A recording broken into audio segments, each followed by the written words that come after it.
Election results are in. Find out who's on the school board this fall. And a parade through the hallways. Find out why the marching band played at top volume in the middle of class. Plus, I love it. a pair of young athletes dive into high school competition. See how they're swimming past the obstacles life put in their way.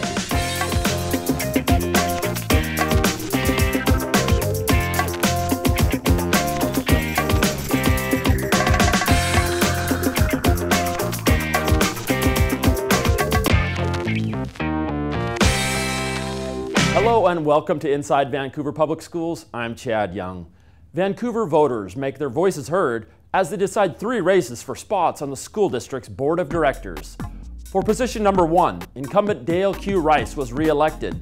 Rice has been on the school board for 25 years and is its longest serving member. In an interview with the Columbia newspaper, Rice said the district is doing outstanding work right now and it's fun to be a part of it. The race for position 4 on the board was anticlimactic, as Michelle Gianovanozzi ran unopposed. She had already been named as a replacement board member a few weeks ago to fill a vacancy.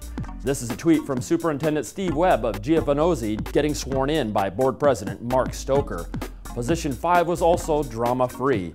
Although 2 candidates were listed on the ballot, one of them had withdrawn from the race, handing the victory to Rosemary Fryer.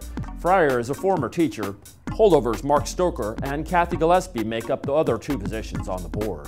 Speaking of elections, voters will have another chance to impact Vancouver Public Schools. The board unanimously approved a levy to be put on the February 9th ballot. This is a maintenance and operations levy. It will replace the current levy, which is set to expire in 2016. This levy would provide funding for a variety of mission-critical expenses in the district, such as teachers and staff, textbooks, maintenance, and much more. Vancouver voters have approved a local levy for more than 50 years, and it makes up just under 20% of the district's annual budget. A Vancouver school is recognized by a national publication for its innovative approach to teaching and learning. District Administration Magazine honored VPS for Vancouver iTech Preparatory, the district's STEM school. This footage is from a recent Parents' Night where students demonstrated the Rube Goldberg machines they built. This is a good example of the project-based approach iTech Prep has when it comes to learning. VPS was just one of 30 districts nationwide and 3 in Washington to earn this honor. Senator Maria Cantwell took notice, tweeting out, "Congrats to iTech Prep and Vancouver Public Schools for winning a District of Distinction Award for dedication to STEM. STEM stands for science, technology, engineering, and math, and is the school's focus." Students from Fort Vancouver High School make their mark in a national competition. It's part of an after-school club that helps them build skills and think about their future. Students from Fort Vancouver High School's SkillsUSA club spend their Saturday at Lowe's, interviewing employees and members of the public. They want to know what makes a good employee and what adults like about their jobs. Some people would say stuff like being on time or being friendly with all your customers and all your employees. And other people would say, quality work and stuff like that. And there's nothing wrong about any of those, but you see their priorities and you see just the variety of people, and that all creates a very common and welcoming workplace to go to. These students are making a video that they'll share with Lowe's for training. All right, so yeah, we're just gonna have a conversation. Oh, okay. This doesn't exist. Okay, all right. So yeah, all right. Exactly. Cool. All right.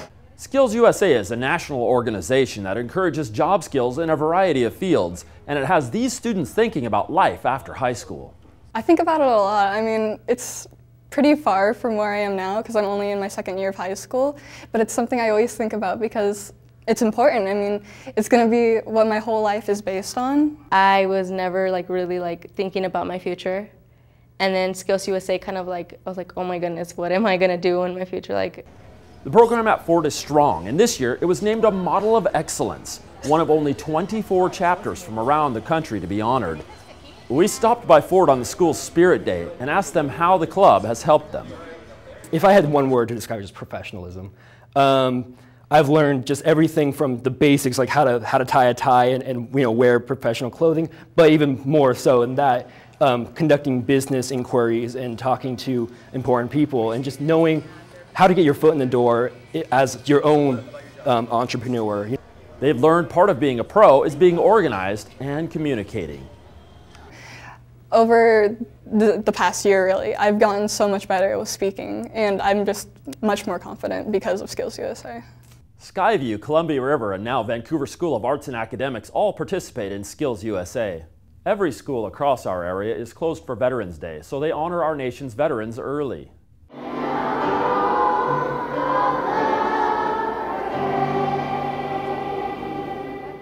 We stopped by Lakeshore Elementary School, where they had a special assembly for students, families, and veterans. Veterans from the Ridgefield American Legion post came in to serve as the color guard for the assembly. Students sang plenty of patriotic songs, and everyone watched a slideshow featuring family members of students and staff who served in the armed forces. At the end, Principal Starlet Heights called all the veterans present to the front to be recognized by the crowd. It's been a banner year for cross country at Fort Vancouver High School, and the school celebrated with a marching band parade.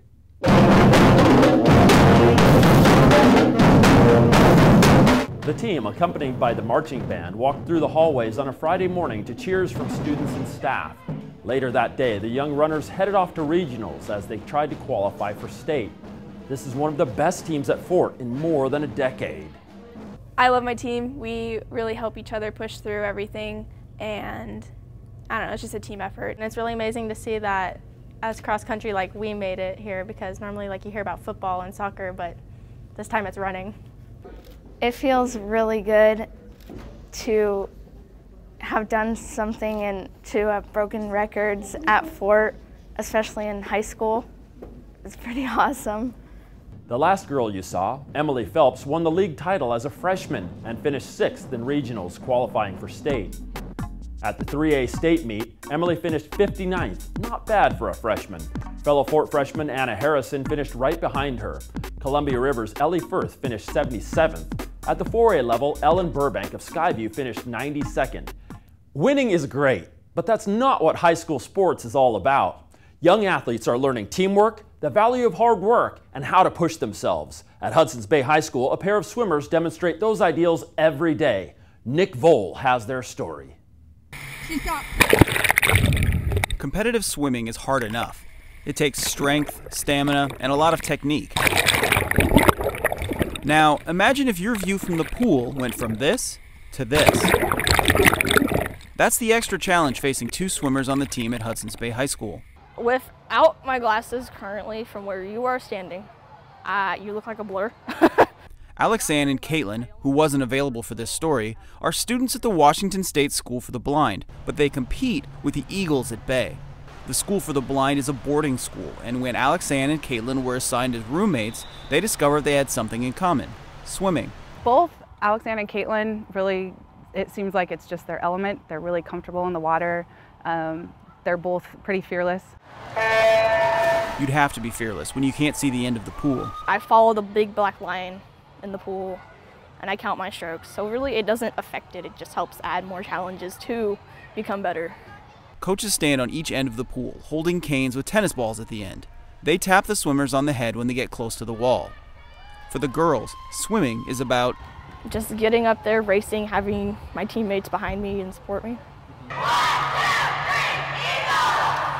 Pretty typical priorities for a high school athlete, even if their story is anything but typical for others. I admire them a great deal just for going out of their comfort zone. For any high school athlete to start a new sport is something that I don't know that I would have had the courage to do, and especially since they are dealing with a different set of obstacles than most kids. I think that's pretty cool that they've found their place in the water. Ask the girls what they think about inspiring others. It's not inspiring, it's more of going out my day-to-day life, just something I love. Inside Vancouver Public Schools, I'm Nick Vole. Thanks, Nick. Students at Truman Elementary School help raise awareness about strokes with an online video. If someone has a stroke near you, the past song tells you what to do. The students teamed up with the American Heart Association of Oregon and Southwest Washington as part of World Stroke Day. In the song, they sing about how to recognize the signs of a stroke. We'll have the video for you in its entirety at the end of this episode. Roosevelt Elementary gets a surprise gift. Dick Hanna Subaru notified the school it was the recipient of the Subaru 2015 Tools for Schools event, which donates a portion of car sales to a local school. But it didn't tell the principal how much that would be. When the dealership arrived at Roosevelt, it handed over a check for $8,200. The school is making a wish list that benefits students and staff. the Vancouver School of Arts and Academics holds an alumni dance event celebrating its 20th anniversary. The celebration included alumni, relatives, and current students.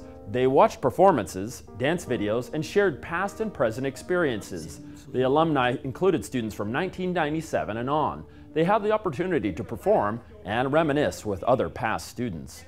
Many shared where their career has led them, whether that be dance-related or not. It still brings them joy to be able to share that with a child or with a spouse, and that they're still engaged in the world of moving their body and expressing for entertainment or for joy. If you miss seeing the show live, then you can catch it here on Comcast Channel 328. You can check the listings at esd112.org/TVETC. Students at VSAA are putting on a new piece of theater that they helped write. It's called The Inevitable Consequence of Gravity, or There Was Once a Fish. It's described as a physical theater comedy and was developed under the guidance of guest artist Arturo Martinini and teacher Anne Avere. It runs on the dates on your screen in November. Well, that's it for us. Remember that you can see more news from across Vancouver Public Schools on our YouTube page. That's youtube.com/VanSDTV.